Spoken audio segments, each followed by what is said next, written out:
Welcome to the Slop Farm. Enjoy the video.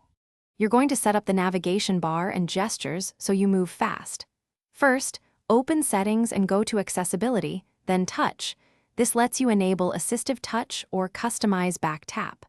Once done, turn on the Home gesture bar if your iPhone uses Face ID so swipes register reliably. Make sure reachability is off unless you use it consciously. It can interfere. These initial steps prepare your phone so the gesture and bar inputs respond the way you expect. Now customize controls and practice.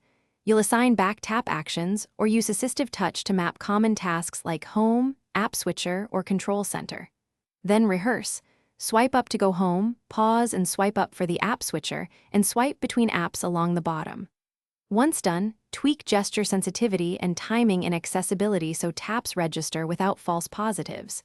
This makes your motions consistent. You'll reduce mistakes and speed up navigation as muscle memory builds. Complete final checks.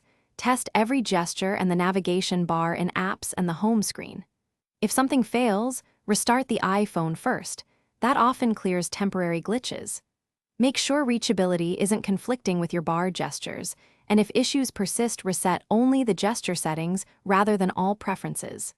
If the screen is unresponsive or gestures misfire, enable assistive touch as a temporary access method while you investigate hardware or update problems.